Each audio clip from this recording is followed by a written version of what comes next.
Food garnish বলতে একজন শেফের জন্য আলাদা একটা দুনিয়া। একজন শেফ ও একজন সাধারণ কুকের মধ্যে কতটুকু পার্থক্য তার বেশিরভাগ বিষয়গুলো এখানেই দেখা যায়। এজন্য 5 স্টার বা মিশেলিন স্টার শেফদের খাবার বেশি আকর্ষণীয় ও সুন্দর আর অনেক এক্সপেন্সিভ হয়ে থাকে। গার্নিশ হলো একটি রান্নার উপাদান যা খাবারের সৌন্দর্য এবং প্রেজেন্টেশনকে আরও অ্যাট্রাকটিভ করতে ব্যবহৃত হয়। এটি সাধারণত খাবারের উপরে বা পাশের কোনো স্থানে সাজানো হয়, তবে এটি খাওয়ার উদ্দেশ্যে নয়, বরং খাবারের স্বাদ, রং এবং টেক্সচার বৃদ্ধি করার জন্য ব্যবহার করা হয়। এমনকি গার্নিশ একটি খাবারের আকার, রং এবং প্যাটার্নের সামঞ্জস্যতা নিশ্চিত করে। তাই আমাদের আজকের টপিক ফুড গার্নিশ কি, গার্নিশ কেন খাবারের উপস্থাপনায় গুরুত্বপূর্ণ, 15টি মোস্ট অ্যাট্রাকটিভ ফুড প্লেটিং গার্নিশের আইডিয়া নিয়ে ইন ডেপথ আলোচনা করব। আলোচনায় থাকবে গার্নিশ কোন খাবারে কিভাবে ব্যবহার করবেন। আমি শেফ জাহেদ বরাবরের মতো আছি আপনাদের সাথে আরও একটি ভিডিও নিয়ে। তো চলুন শুরু করা যাক।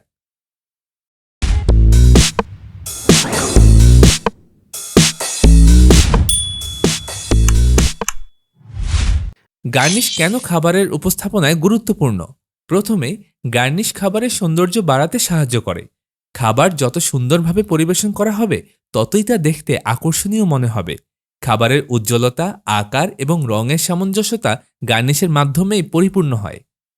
শুধু যে সৌন্দর্য বৃদ্ধি করে তাই নয়, কিছু গার্নিশের মাধ্যমে খাবারের স্বাদও কিন্তু বৃদ্ধি পায়। যেমন তাজা মশলা, সাইট্রাস ফল বা হার্বস খাবারের স্বাদ এবং সুগন্ধে ভিন্নতা আনে। এটি খাবারের মূল উপাদানের সাথে সমন্বয় করে এক নতুন এক্সপিরিয়েন্স দেয়। নতুন অভিজ্ঞতার সাথে গার্নিশিং কিন্তু খাবারের প্লেটিংকে আরও সৃজনশীল এবং শৈল্পিক করে তোলে। এতে খাবারের প্রেজেন্টেশন আরও সুন্দর এবং প্রফেশনাল মনে হয়। একটি সুন্দর গার্নিশ প্রেজেন্টেশন খাবারের প্রতি অতিথির ফোকাস ক্যাচ করতে বেশ সহায়ক। এছাড়াও গার্নিশ টেক্সচারে পরিবর্তন এনে খাবারের বৈচিত্র্য বৃদ্ধি করে। যেমন নরম খাবারের সাথে কিছু ক্রাঞ্চি উপাদান যুক্ত করা যেতে পারে। এবার চলুন জেনে নেই খাবারের গার্নিশের জনপ্রিয় idea. Number 1, fresh herbs, coriander leaves বা ধনে পাতা, মিন্ট লিভস বা পুদিনা পাতা, রোজমেরি, পার্সলি, থাইম। উদাহরণস্বরূপ বলা যায়, ল্যাম্ব স্যুপ বা চিকেন স্যুপের উপরে ধনেপাতা ছিটিয়ে দিতে পারেন। পাস্তা, অ্যালিয়াগ্লিও বা যে কোনো পাস্তার উপরে ফ্রেশ পার্সলি বা রোজমেরি চপ করে দিলেও বেশ সুন্দর লাগে। গ্রিল স্টেক বা গ্রিল চিকেনের পাশে থাইম ও পুদিনা পাতা কিংবা রোজমেরি দেয়া যেতে পারে। Number 2, colourful oils, pink sunflower oil, red chilli oil, green rosemary oil. রঙিন তেল একটি সুস্বাদু ড্রেসিং হিসেবে ব্যবহার করা যায়। ফর এন এক্সাম্পল, রোজমেরি তেল কিন্তু স্যালাডে ব্যবহার করা যায়। পাস্তা কিংবা গ্রিলড মাংসের উপর গ্রিন ও চিলি ওয়েল ব্যবহার করে একটা মশলাদার স্বাদ যোগ করা যেতে পারে।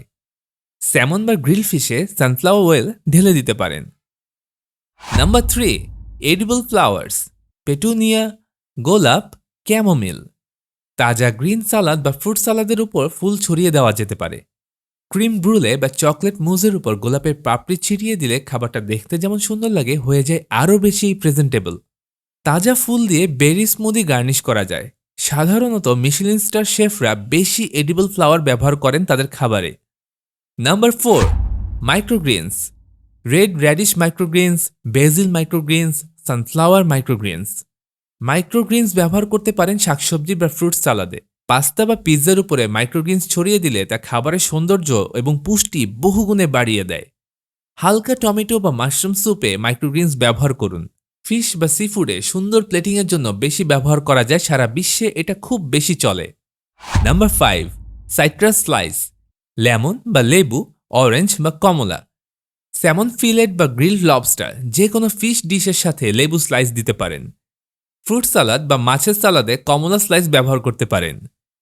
মিমোসা বা ককটেলে লেবু স্লাইস দিয়ে অ্যাট্রাকটিভ ওয়েতে পরিবেশন করা যায়।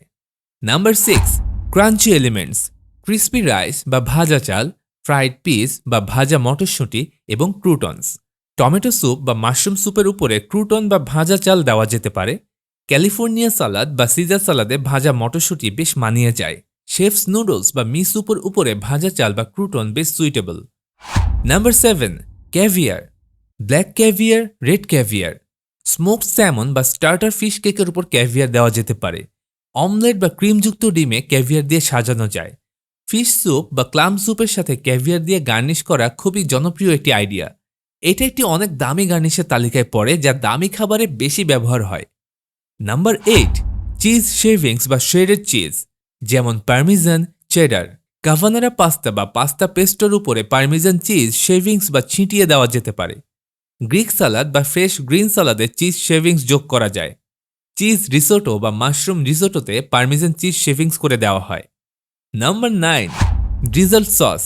এটার বেস্ট এক্সাম্পল হলো বালজামিক ভিনেগার এবং পেস্তো সস। পেস্তো পাস্তায় পেস্তো সস দিয়ে ড্রিজল করা হয়। গ্রিল স্টেক বা গ্রিল চিকেনের উপর বালজামিক ভিনেগার খুব সুন্দর করে মানিয়ে যায়। বালজামিক সালাদে বালজামিক ভিনেগার সস দিয়ে ড্রিজল করা হয়। নাম্বার 10, ড্রাই স্পাইসেস বা শুকনো মশলা। এগুলো আমাদের দেশে বেশ পরিচিত, যেমন কিউমিন পাউডার বা জিরা গুঁড়ো, চিলি ফ্লেক্স, কোরিয়েন্ডার পাউডার বা ধনে গুঁড়ো। মশলাদার মটর স্যুপ বা টমেটো স্যুপে জিরা গুঁড়ো বা ধনে গুঁড়ো দেওয়া যেতে পারে।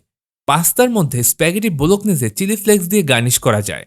মশলাদার চিকেন বা মাটনের উপর ধনে গুঁড়ো বা জিরা গুঁড়ো ছড়িয়ে দিলে খাবারের স্বাদ যেমন উন্নত হয়, তেমনি লুকসটাও চেঞ্জ হয়ে যায়। ইন্ডিয়ান খাবার ও অ্যারাবিক খাবারে বেশি দেখা যায় এগুলো। নাম্বার 11, ড্রাই ফ্রুটস, যেমন কাজু, আখরোট, পেস্তা। কেসার পুডিং বা কাজু কুকিতে কাজু, পেস্তা ছড়িয়ে দেওয়া হয়। ম্যাঙ্গো মুজ বা ব্লুবেরি পুডিংয়ে শুকনো ফল দিয়ে গার্নিশ করা হয়।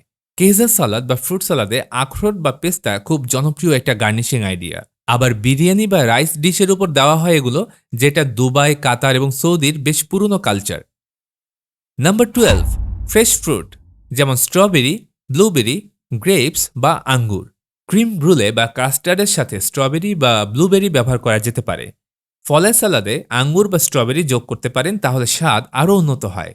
স্মুদি বা ককটেলে ফল যোগ করে আরও সুস্বাদু করতে পারেন। আগামীতে কিভাবে গার্নিশ কাটবেন, কিভাবে পরিবেশন করবেন, কতটুকু দিতে হবে, কোন খাবারে কোনটি বেশি শেফরা ব্যবহার করেন, এসব নিয়ে ভিডিও বানানো হবে। এখন শুধু বেসিক ধারণা দিলাম। এক এক করে সব পাবেন আমাদের পেজ এবং চ্যানেলে, তাই সাবস্ক্রাইব করে রাখুন। ভালো থাকুন, দেখা হবে অন্য কোনো ভিডিওতে। ধন্যবাদ।